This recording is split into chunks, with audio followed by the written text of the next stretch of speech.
Thank you. Assalamu alaikum. It's my great pleasure that I'm here today and talking to you and sharing your experience with me, basically, because I know you must be knowing more than me about these things. This is the most commonest problem which happens in gynecology. And the patient which are presenting, most of the majority of them are presenting with this problem. So today it's going to be an interactive session so that we can learn from each other. Okay. So we're going to talk about dysmenorrhea today. And as you know, uh, the dilemma of every day. So let's see what it is. So dysmenorrhea is a Greek word and it is actually a medical term and it stands for moderate to severe pain, which is caused by menstrual periods. It is one of the most commonest gynecological concern among all menstruating women, regardless of age and race. 16 to 91% of the individuals in reproductive age group, they suffer from it. Very large number, as you can see, with severe symptoms in 2 to 29% of individuals. Okay, so most of the other patient, they are able to tolerate and they can cope with it. Prevalence is about 80% in adolescent age group. And out of these adolescent age group, 40% of the patients are with severe symptoms. So, what's the scope of the problem? In 16 to 29% of the women, it causes significant impairment in the quality of life. But that's why we are discussing it today, because it is significant problem for women. Monthly, it accounts for around 12% of absence from work and from educational institutions. You must have seen that lots of girls, they miss their school in the first 2 or 3 days of their periods.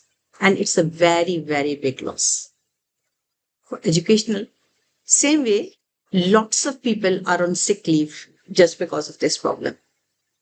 So let's see what causes this problem and how we can deal with it. Right. Okay. So, uh, as I said before, the problem is huge, but can we? Oh, sorry.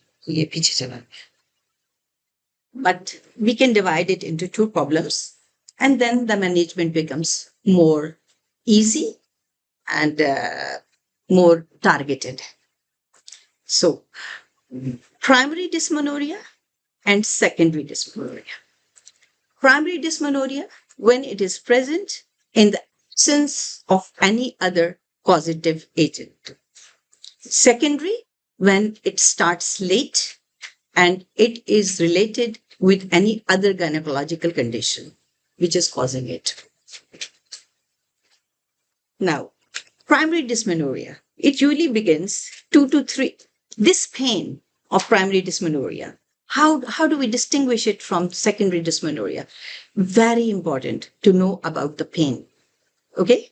So the history about the pain is the most important factor which can tell us whether, it's primary or it is secondary. Usually primary dysmenorrhea pain begins 2 to 3 days before the period and may last 2 to 3 days after the onset of menstruation. Well, some authorities say that maybe it lasts not more than 72 hours. If it is lasting for more than 72 hours, then think about something else as well. Okay? It might be early still. It might be early onset pain, but might be other pathology as well. Okay? So, typically, it includes collection of other symptoms as well. It might not just be the pain. There might be nausea, vomiting, bloating, indigestion, irritability, fatigue, and low backache. Causes. Now, I know all of you know about the causes, but all of us, we are not even, me myself, I'm not even sure why it happens. Since 1960, there were many, many theories, which were psychological theories behind it, there were biochemical theories behind it, and there were structural or anatomical theories. None of them has been proved till now. More of the literature is towards biochemical and maybe anatomical. Psychological, little bit. Okay. So these three theories are there, but not too much literature to support any one of them and pinpoint, oh, no, this is psychological. No, it's not. Okay. There might be some biochemical. There are biochemical changes, and we are going to discuss them. So, normal contraction of the uterine muscle due to a chemical imbalance in the body, which are the what chemicals? Prostaglandins, prostaglandin E2 and F2 alpha. Higher level of prostaglandins are noted in the menstrual fluid and endometrial tissue. Well, these are proven things that we have seen that the patients who do present with primary dysmenorrhea, if we check their body fluids, I mean, the menstrual blood and all that, we would find that the amount of prostaglandins in that is more as compared to other ladies. Intensity of cramp is also proportionate to the amount of prostaglandins which are being released. Uterine contractions, they cause tissue hypoxia. Now, as all of us know, that prostaglandins are used to induce uterine contractions, isn't it? We are using it to induce labor and all that. So it's a proven known phenomena that it does cause uterine contraction. Uterine contraction causes tissue hypoxia and ischemia, which in turn will cause pain, and sometimes it is associated with diarrhea and nausea. Other symptoms could be cramping in the lower abdomen, pain in the lower abdomen, low backache, pain radiating down the legs, nausea, vomiting, diarrhea, fatigue, and sometimes the patient, they faint. People who work in emergency room, they must be knowing that lots of girls, young girls, they come and they faint. And usually parents bring them that she has fainted at home. She has fainted in the school. She has fainted at the bus stop. She has fainted. I mean, so usually they bring the patient like this, that she has fainted.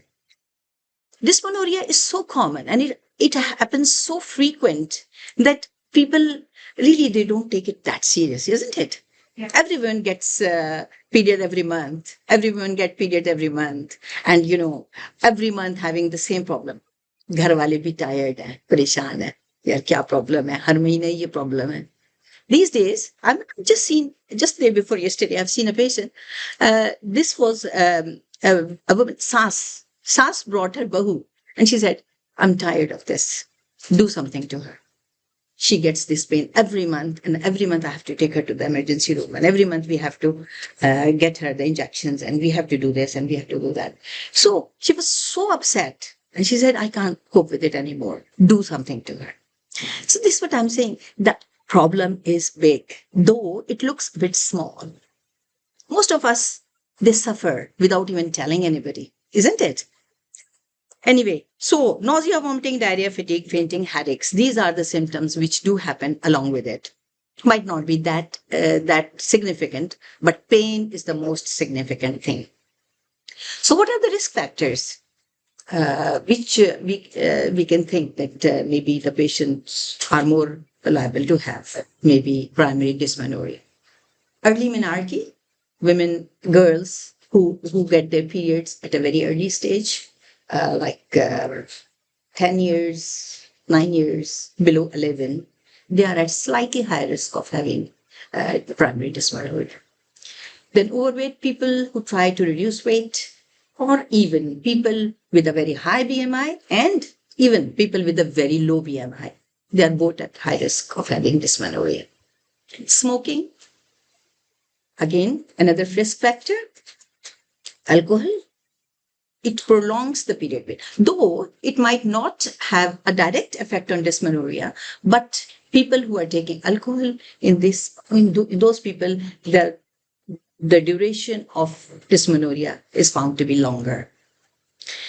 Depression, anxiety, and longer menstrual cycles. Patients who are with having heavy menstrual flow, they are also at high risk of having dysmenorrhea. Nulliparity, another risk factor. Then history of assault in the past might be another factor. Then another thing, something new.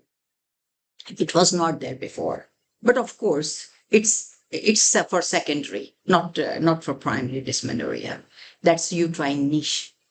These days we are getting too many patients who are having C-sections, 1 C-section, 2 C-section, 3 C-sections. And when the closure is not very appropriate of the endometrium, some part of the muscle is exposed, myometrium is exposed to the fluids of the menstrual blood, and it causes pain. So these people, they get more dysmenorrhea. Also, we are getting too many scar ectopics and all this. This is all because of the same problem.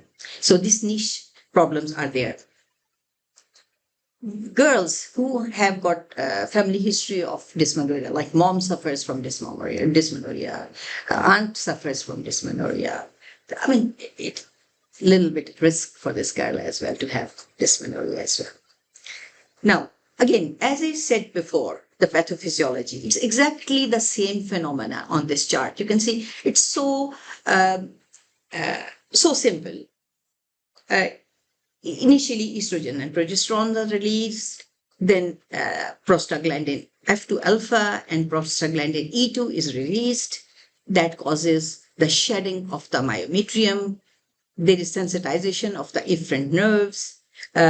Prostaglandin F2 alpha and E2 causes myometrial contraction, and there is some release of vasopressin as well.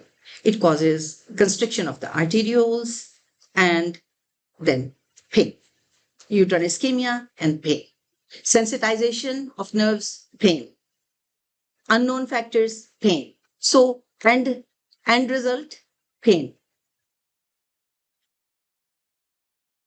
Cervical, I just wrote a small on that as well about the cervical obstruction. Well, some of the women, they might be having a very long cervix or a cervix which is very stenosed. And as we know, that cervix does not have any pain receptors. It just have stretch receptors. So when it stretches to let the blood come out, then, person gets pain. Now, let's talk a little bit about secondary dysmenorrhea. Now, secondary, as I said before, when there is no cause, primary. When there is underlying cause, it's secondary. So, menstrual pain due to underlying disease, disorder, or structural defects.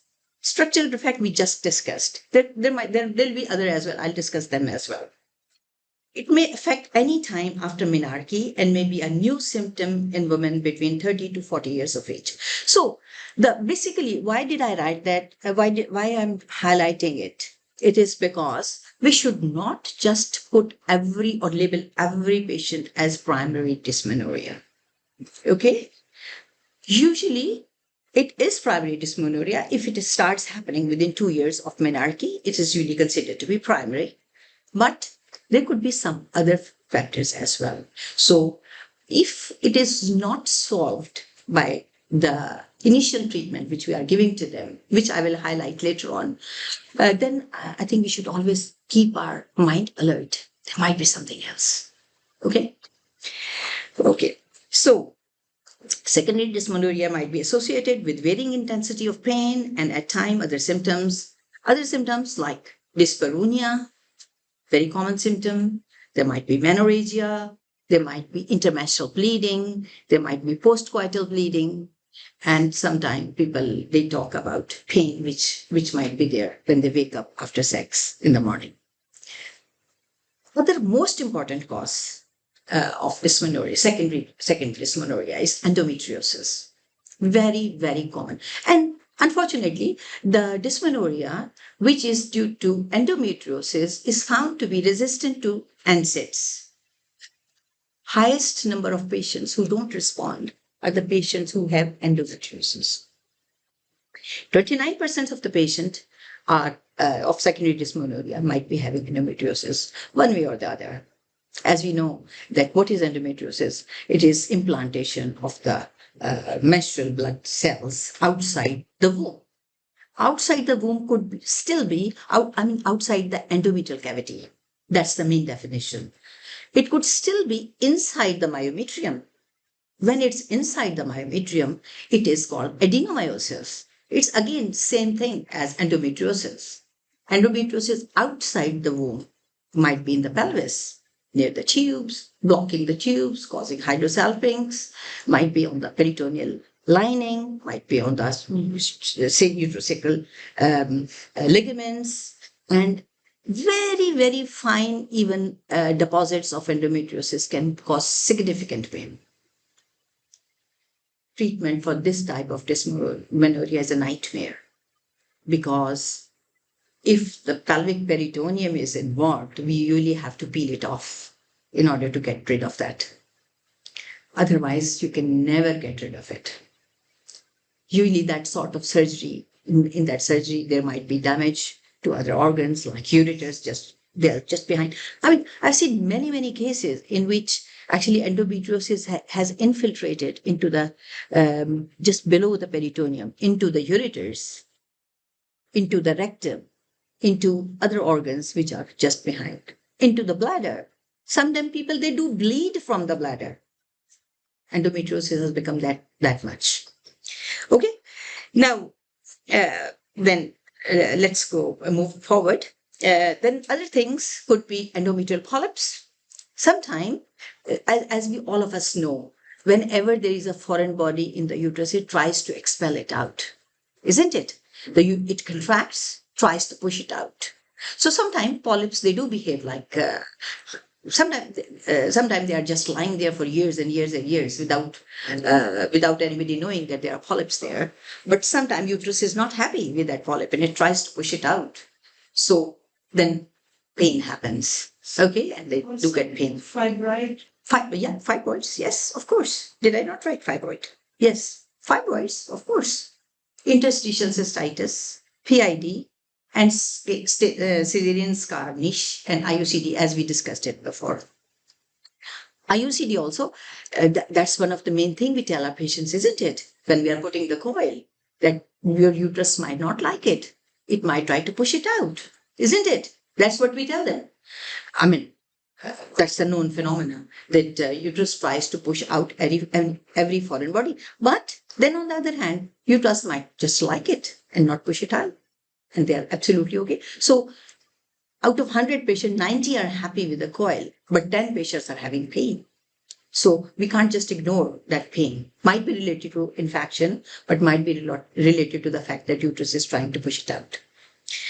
Now, some other structural abnormalities could be the cause of pain. Around 3.5% of the patients, they might have structural abnormalities. When we talk about primary dysmenorrhea, the structural abnormalities might be, well, not really abnormality, that the position of the uterus is such as that there's more pressure, more pain, like retroverted uterus. Around 30% of women have retroverted uterus. Then there might be long cervix, which is just anatomical. And long cervix, as I said, stretch receptors, cause of pain. Then secondary factors, Asherman syndrome, adhesions inside, adhesions in the pelvis because of infection, because of PID, could be the cause of pain. So, how to proceed? Again, gold, what do you call it? Gold standard, good history. So, Dr. Saab, how will you take the history for a patient of dysmenorrhea?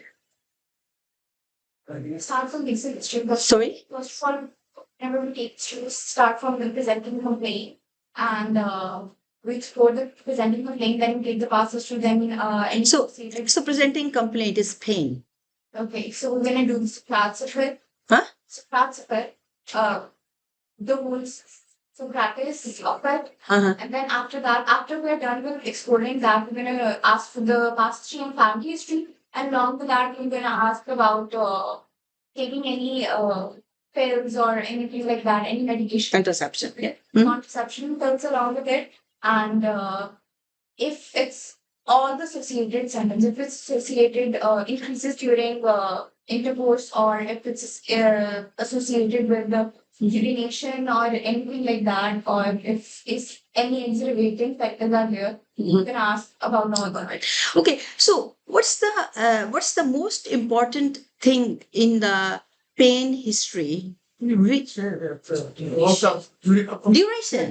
Dates तो नहीं है, अब उसकी date को Exactly. Regularly पूछना है कि पिछले अब डेट तुम्हारी कब है, When did it start? History में पूछेंगे, Yes. को बताया कि हाँ जी मेरी डेट करीब है, then we have to suspect this is dyspnoea. Yes. उसके बाद फिर हम ये पूछेंगे कि भाई आपको पहले भी इस तरह का मसला होता है और आइंदा रेगुलरली इस तरह का होता प्रॉब्लम हो है, जाता है, बिल्कुल। तो हिस्ट्री से ही क्लियर हो जाता है कि History. और लोअर एब्डोमेन Exactly. पीछे लोअर एब्डोमेन पेन हो रही है और डॉक्टर साहब 3-4 दिन मेरे मेंस्ट्रुअल साइकिल को रहते हैं, जिसकी वजह से मुझे सख्त दर्द हो रही है, बस सिंपल इज दिस। अच्छा, अभी in Pakistan, you people are very, very lucky. Lucky how? We can do all the investigations we like to the patient because patient has to pay, isn't it? You can ask for the scan, you can ask for the blood test, you can do anything. But clear हो जाती है। But in abroad, in UK, we are not allowed to do extra investigation, especially at the GP level, because everything which they do, they have to pay. Okay, so the GP surgery has to pay for every investigation which they do for the patient. So that's why these guidelines are there, because people do not want the GPs to be doing extra things. So if a patient, 16 years old, 18 years old girl comes to you and she complains of this severe pain, which is frequent and all that, all what you need to know is, okay, when does the pain starts and how many days does it last? Okay, there are many, many other phenomena which can cause pain, but they will not be just lasting for this time. So if the pain starts just 1 to 2 days before the period and doesn't last more than 3 to 4 days, then it's primary. But if she says, oh, the pain stays throughout the cycle, the pain starts in the middle of the cycle, it starts 5 days before or 6 days before, it stays 6-7 days after the periods, you should think, oh, there's something else. Could be polyp, could be some fibroid, could be anything. Okay, so we have to think about it. Well, again, nausea, associated symptoms, these things, all we will find out. Other things will cause this problem as well. For example, if it is endometriosis, it can cause severe pain while passing waters. It can cause severe pain while opening the bowel, isn't it? So we have to ask these things as well. Now, physical examination. Of course, the physical examination in a young girl who is 16 years old, come with pain, and history is suggestive. She doesn't need examination, especially if she's not sexually active. Okay. But if she's sexually active, of course, then you have to think about other things as well. But if the girls are not sexually active, mostly we cannot think about PID and all those things. History should be very targeted, very specific. Now, one thing I would say at this stage, I think we were having discussion with Dr. Shabnam as well. And I think I'm going to share that as well. Over here, when a girl comes to you and she says, 28 years old, unmarried, you just write down unmarried and then you proceed. Not thinking, could she be sexually active? Some of the women, they won't even tell you that they were divorced. They did had a contact with a person, but they're divorced. They would say, I'm unmarried. Then some of them would say, oh, I'm nikah-fied. Then you have to specifically ask, are you sexually active? Dr. Shibnam was asking me, Dr. Rana, you are asking this question, doesn't your patient mind? I said, no. These days, you are asking this question to your patient, and believe me, I'm not lying. Maybe around 25 to 30% would say yes. Here in Lahore. So, we have to be very careful when we are taking the history, that we are not fooled by just this one word, unmarried. Okay. Now, in secondary dysmenorrhea, older age, any history of any vaginal discharge, that could be suggestive of PID, dysuria, dyspareunia, dyschezia, any palpable masses, and any structural abnormality you can feel. So physical examination is mandatory for all the patients who are presenting with secondary dysmenorrhea. The more thorough is your physical examination, the better knowledge you are going to get. Sometime, at this stage, I think I'll take the opportunity of saying this as well, that in 99.9% of the patients which I see here, none of them ever had a pap smear done. This is so unfortunate that you are getting patients with cervical carcinoma, which is advanced. They never had a pap smear. They have been to the doctors with irregular bleedings. Unfortunately, never had scab, never had pap smear. So please, if you can introduce that practice into your general practice, you will get a really jaza for that. Because no examination is complete without speculum examination. Never ever let the patient go without a speculum examination. Do that. Make it a routine. Any patient presenting with abnormal PV spotting, abnormal bleed, rather gynecological examination, mandatory speculum examination is mandatory, isn't it? Like, अब आंखों के doctor के पास जाएंगे तो आंखों का doctor आंखें देखेगा ना, देखे बगैर तो नहीं ना बताएगा कि आपको क्या प्रॉब्लम है. हार्ट के डॉक्टर के पास जाएंगे, हार्ट देखेगा ना वो, तो फिर ही बताएगा ना.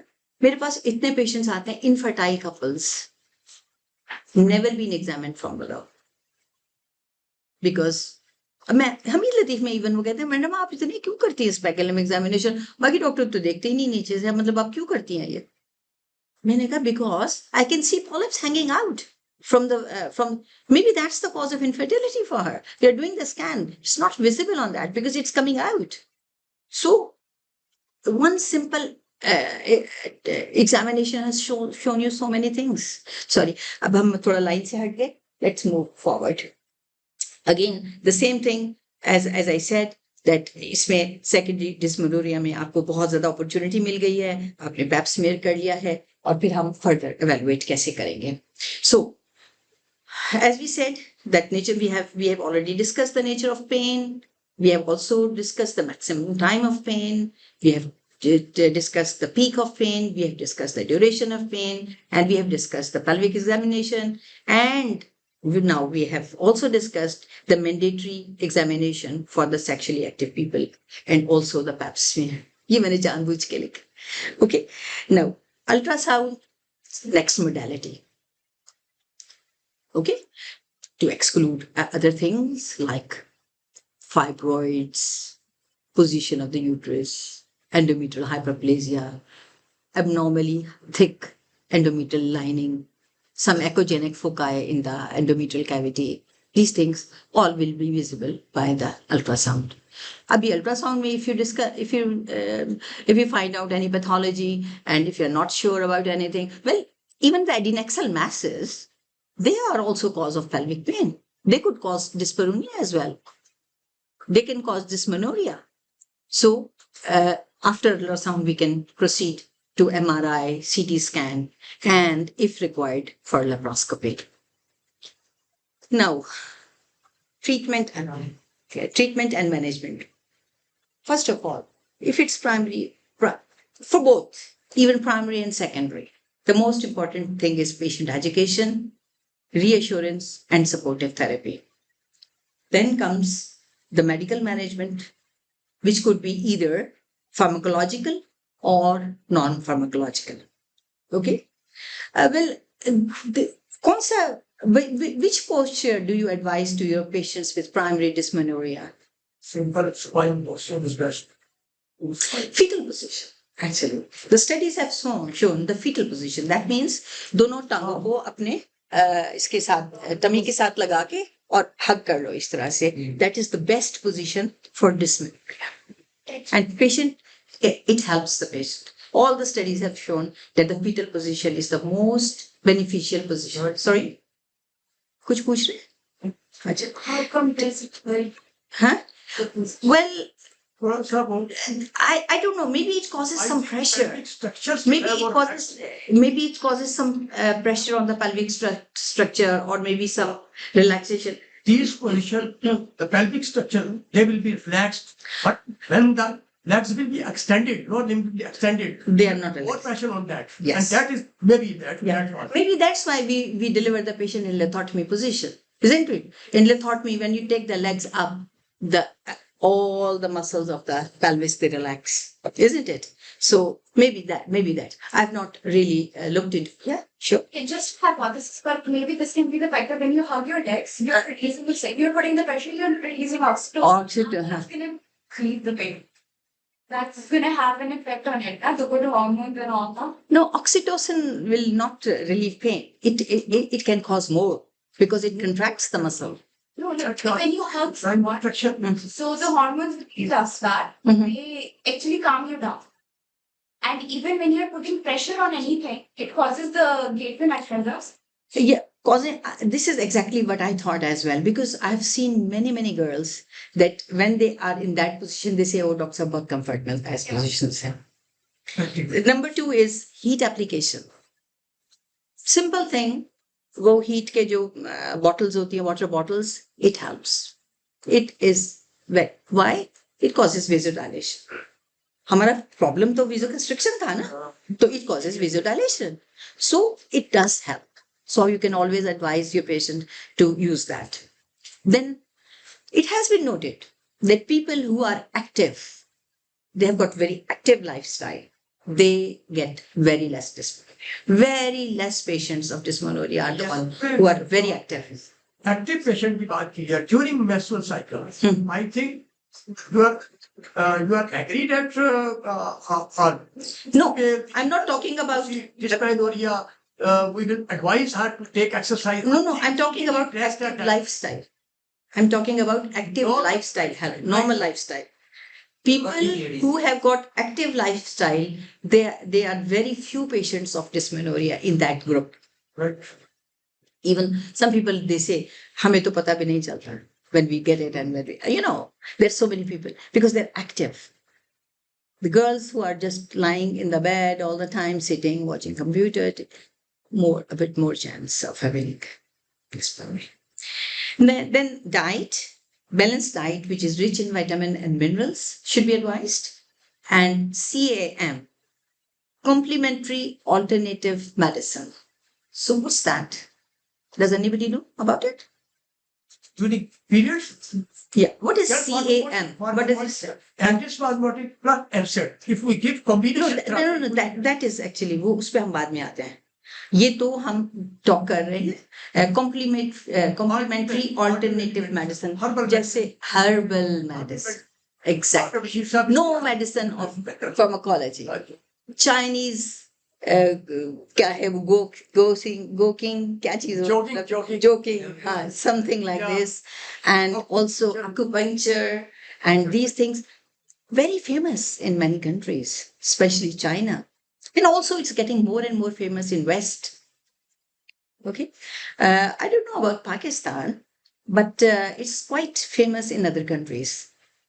अभी तो I've seen many centers opening there.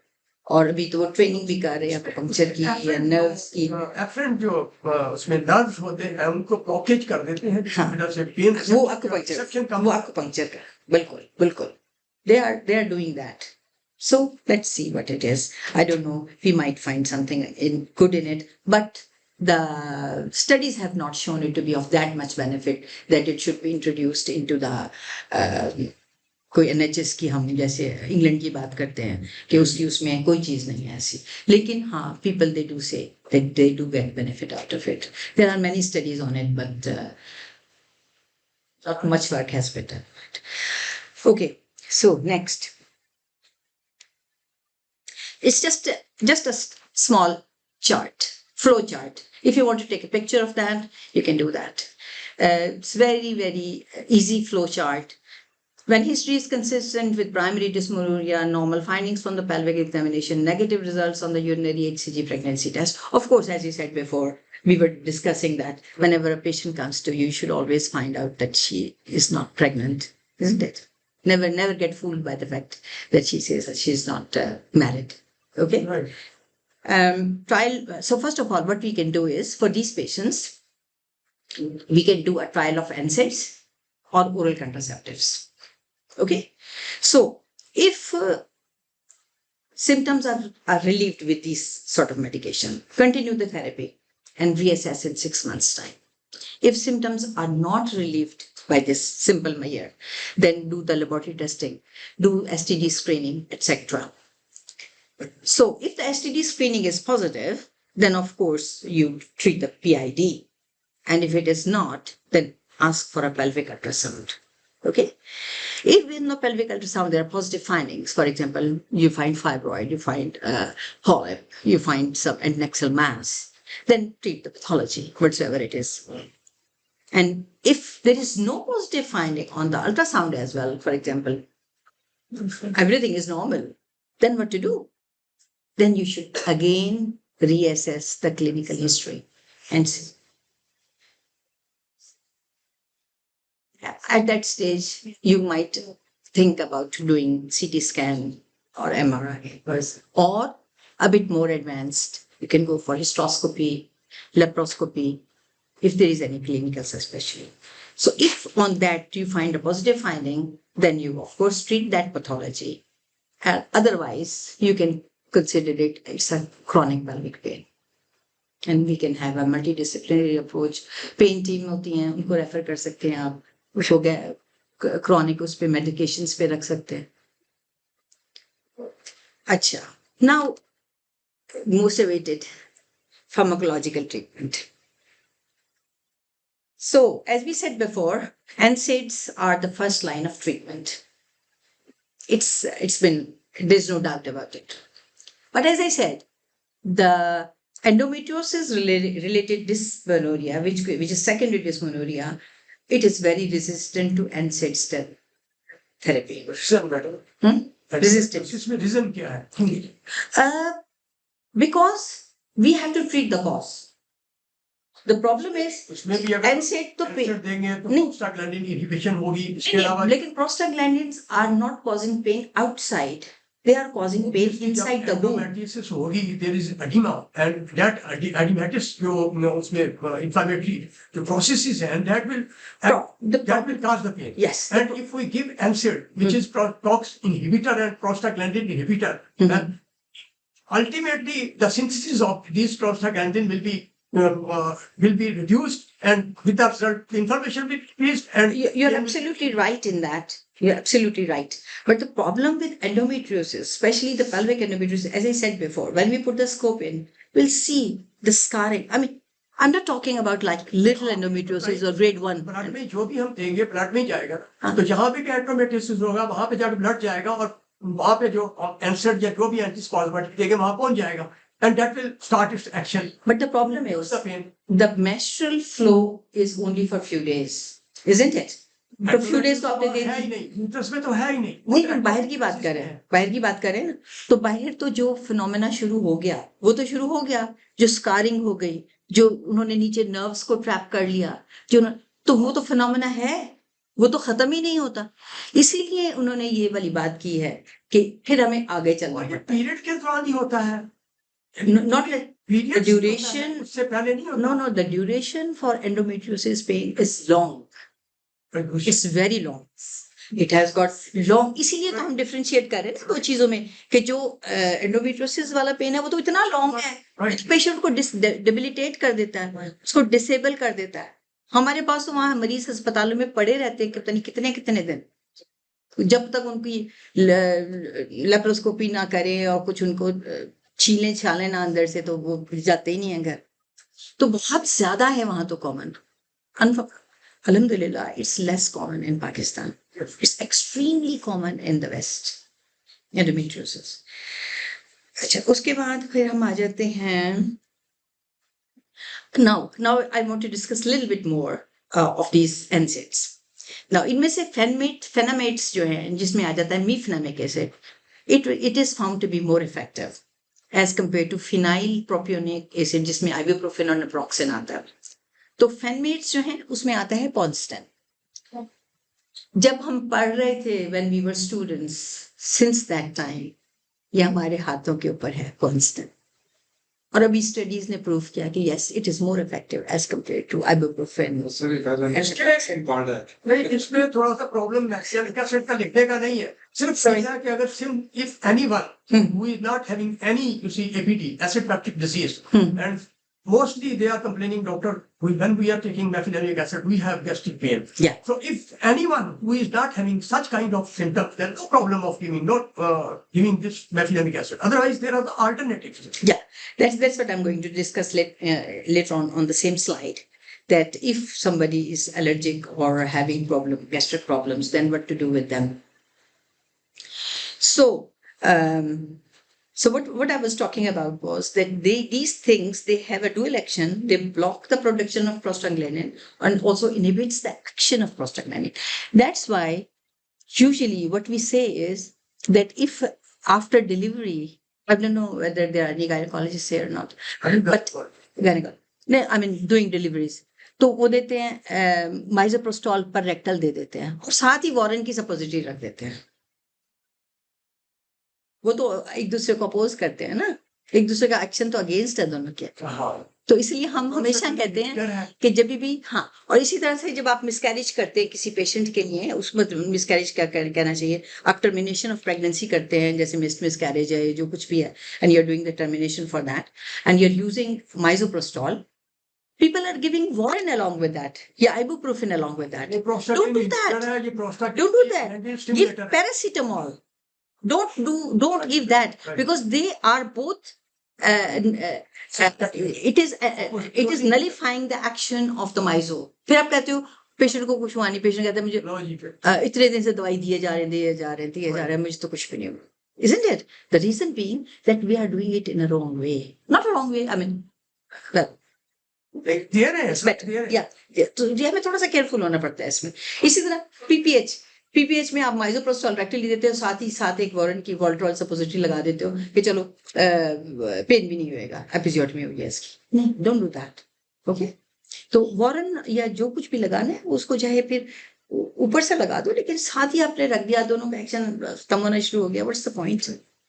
Okay, अच्छा, dose of now I'm talking about dose of mefenamic acid. Now the studies have shown कि जो mefenamic acid, when you give it after the onset of menstruation, then it might not be that effective as if you do it before the onset of menstruation. ठीक है, अगर किसी को ये history है कि for one day before the period she start having the pain, start the medication before, okay, and it will be more effective. Okay, so dose of 500 milligrams should be given at the onset of pain, followed by 250 milligrams every 6 hourly for 3 days at least when you are treating with mefenamic acid. If somebody is if NSAIDs are contraindicated, then give paracetamol. Acetaminophen with parabrom or caffeine is also effective. Hormonal contraceptive like combined oral contraceptive pill and progestins can be tried as well, because as we said, I discussed that before as well, that heavy periods, they could be the cause, isn't it? Prolonged periods could be the cause. So when you are giving COCs, these things are ये वाले problem solve हो जाएंगे. इसी तरह से अगर patients को कोई इंटरमेंस्ट्रुअल ब्लीडिंग के भी प्रॉब्लम थे तो वो भी सारे COC से हो जाएंगे सॉल्व. अगर आप COCs नहीं देना चाहते तो you can use progestin only pill. I don't know whether it's available in Pakistan or not. To me, it looks like it's not available, isn't it? Progestin only pills. नहीं है ना? I think it's not available. किसको recommend करेंगे? एक तो at the time of onset of menstruation, medicine. जिनको भी ये है हैवी प्रोलॉन्ग पीरियड है, डिस्मेनोरिया है, आप उनको दे दें. और उनको मैंने वो चार्ट जो बताया था उसमें मैंने लिखा था ना कंट्रासेप्शन नीडेड. सो उसमें फिर कंट्रासेप्शन नीडेड में वो वाला ग्रुप आ गया. उनको ये दे दें, सारा प्रॉब्लम ही सॉल्व. कंट्रासेप्शन भी हो रही है, दर्द भी कम हो रहा है, पीरियड भी कम हो गए हैं, सारी चीजें सॉल्व हो गई. और सेकेंडरी में भी वही देंगे, सेकेंडरी भी प्लान होगा. बिल्कुल सेकेंडरी में साथ में एंटीबायोटिक दे देंगे. Antibiotic is like, obviously if there is infection, if PID, suspected PID, yeah, of course, if there is PID, you have to treat the cause, isn't it? अच्छा, hormonal ये हो गया. फिर GnRH agonists are being used as well. Yeah, don't contraindicate coffee or tea because of the caffeine that नहीं, ये जो आपका है ना एसिटामिनोफेन, ये किस नाम से है पाकिस्तान में, जिसमें पैरासिटामोल और वो है ना, हाँ हाँ उसमें है, वो बड़ा इफेक्टिव उन्होंने बताया है इसके लिए। हाँ, वैसे हम कहते हैं कि कैफीन को कम करो, कैफीन इंटेक कम करो, लेकिन एज ए मेडिकेशन उन्होंने कहा है कि उसका जो कॉम्बिनेशन है ना, पता नहीं पाकिस्तान में किस नाम से मिलता है, एक्स्ट्रा, एग्जैक्टली पेनाडोल एक्स्ट्रा के नाम से मिलता है, that has got caffeine in it. ठीक, और इसी तरह एक और भी है कोई चीज, कैल्पोल के साथ एक्स्ट्रा कोई चीज है, प्लस है कि क्या चीज है, I think, I don't know too many names in Pakistan, but yeah that's the one. ठीक है, अच्छा, फिर अब हम बात करते हैं अबाउट एगोनिस्ट एंड एंटागोनिस्ट जो हैं। ऑफ कोर्स ये तो एंडोमेट्रियोसिस का ही है, या फिर अगर आपके पास फाइब्रॉइड्स है और आप उनको थोड़ा सा श्रिंक करना चाहते हो टेम्परेरीली, क्योंकि जाहिर बात है ये डेफिनेटिव तो नहीं है, it can cause menopause, either you can use it more in a woman who is perimenopausal, ठीक है, 6-7 मतलब 40-45 है, आप समझ रहे हो कि अगले चंद सालों में मेनोपॉज में चली जाएगी, तो उसमें फिर आप ज्यादा देर के लिए यूज कर सकते हो, let her take her smoothly to the menopause, ठीक है। अदरवाइज यंग एज में तो मैं कहती हूँ कोई फायदा नहीं है, सिर्फ टेम्परेरी फायदा है, when you stop it again it will be same. अच्छा, फिर सिल्डेनाफिल जो कि हमारे यूरोलॉजिस्ट बहुत यूज करते हैं, उसको वो काफी अच्छा वेजोडाइलेटर है, उसका भी effect exactly as I said that the cause for dysmenorrhea was vasoconstriction, तो वो थोड़ा सा रिलैक्स करता है, वेजोडाइलेशन करता है, उनको वॉश आउट कर देता है प्रोस्टाग्लैंडिन्स को, और वो it's considered to be ED में भी यूज होता है। मैंने आपको बताया ना कि जो प्राइमरी डिस्मेनोरिया है वो तो सिर्फ 3 दिन का, 72 आवर्स रियली, अगर वो बढ़ता जाता है 5 दिन, 8 दिन, 10 दिन, always think there is some other cause. फिर कैल्शियम चैनल ब्लॉकर्स हो गए, जैसे कि निफिडिपिन है, ये चीजें, these are found to be effective as well, some antispasmodics. अब अभी हम डॉक्टर साहब के साथ हायोसिन के बारे में बात कर रहे थे, the combination of hyoscine along with this NSAIDs, especially this mefenamic acid is considered to be quite effective. Spasfon है, इस तरह की सब चीजें जो है ना, ये सारी इसके अंदर हायोसिन जिसके अंदर भी है। फिर magnesium containing drugs, they can cause muscle relaxation and vasodilators as well. They were found to be more effective as well.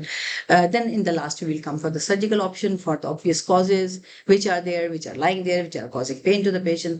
Polyps हैं, पॉलिप्स निकाल दें, फाइब्रॉइड्स हैं, फाइब्रॉइड्स निकाल दें, और अगर एंडोमेट्रियोसिस है तो एंडोमेट्रियोसिस की पीलिंग कर दें पेल्विस की, और क्या कर सकते हैं उससे ज्यादा तो हम, ठीक है। अच्छा, this is just a flow chart, again a small flow chart, अगर आप पिक्चर लेना चाहते हैं तो इसकी ले सकते हैं। वही मैंने इसमें बताया है, recommend regular exercises, heated pads and NSAIDs, that should be the first line of therapy, okay. Then if there is contraception desired, as I said, and go to the combined hormonal contraception or progesterone only. If contraception is not desired, then you can try CAM. Contraceptive method जो हमारे इसमें unmarried female में देखते हैं, तो उसमें थोड़ा सा हमारी जो एडिशन है, actually unfortunately that's why the first thing I wrote on the top was patient education. Yes. Because मतलब आपकी बॉडी के अंदर भी तो हार्मोन बन रहे हैं ना, वो गड़बड़ है तो प्रॉब्लम है, isn't it? तो एक्सटर्नल हार्मोन उनको गड़बड़ को ठीक करने के लिए दे रहे हैं, isn't it? I do not recommend excessive hormonal therapies in young girls who are below 16 years of age. Okay, below 16 years, no, even abroad as well, we try to just manage them with but after 16 we usually manage them with contraceptive pills. अच्छा, आगे फिर वही वाले बात जैसे मैंने आपको सारी ये वाली बात पहले भी बताई है, review the history, directed physical examination, ultrasounds, MRI investigations, they will support the diagnosis. Fertility preservation अगर आपको desire है तो, और patient is debilitated with pain, then you can go for uterine nerve ablation or presacral neurectomy. अगर आपको fertility desired नहीं है, patient की एज 40 है, 42 है, 41 है, फिर आप उसकी एब्लेशन कर दें सीधी सीधी, यूट्राइन बलून से कर दें या मायोश्योर से कर दें या किसी से भी कर दें। अगर यहाँ पे पाकिस्तान में तो ये चीजें बहुत ज्यादा महंगी हैं, पेशेंट अफोर्ड ही नहीं कर सकता, तो क्योंकि वो कहेगा अभी आपने मेरे लिए 2-2.5 लाख रुपया यूज करके ये किया है, और अब क्योंकि फेलियर रेट तो है ना हर चीज का, और फिर आप कल को वापस आ गए हैं and you are asking me to have hysterectomy, तो यहाँ पे तो फिर सीधी सीधी ऑप्शन हिस्टेरेक्टमी है। Okay, that's it. Any further questions? जी मैम, जो है वाइट शुगर वगैरह, Oh, उसका रिलेशन है पीसीओ से। exactly.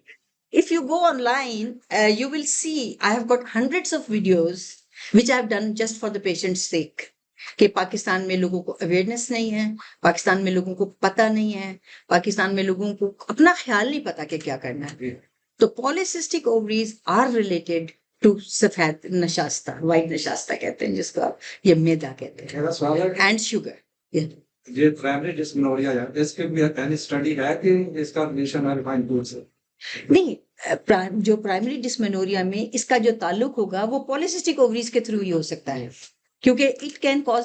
अब क्या है, पहले जो चंद साल हैं उसमें क्या है, एनोवुलेटरी साइकिल्स है ना, चूंकि एनोवुलेटरी साइकिल है उसको, इसलिए उसको डिस्मेनोरिया हो रहा है। अगर आप उन बच्चों को कहेंगे कि तुम बहुत ज्यादा ये चीजें भी खाते जाओ तो क्या होएगा, वो ओवुलेशन होगी नहीं। अभी हमारे पास आई थिंक जो इनफर्टिलिटी के पेशेंट हैं उसमें से 80% patient are having polycystic ovaries, unfortunately. तो मोस्टली ये ओवरवेट होते हैं।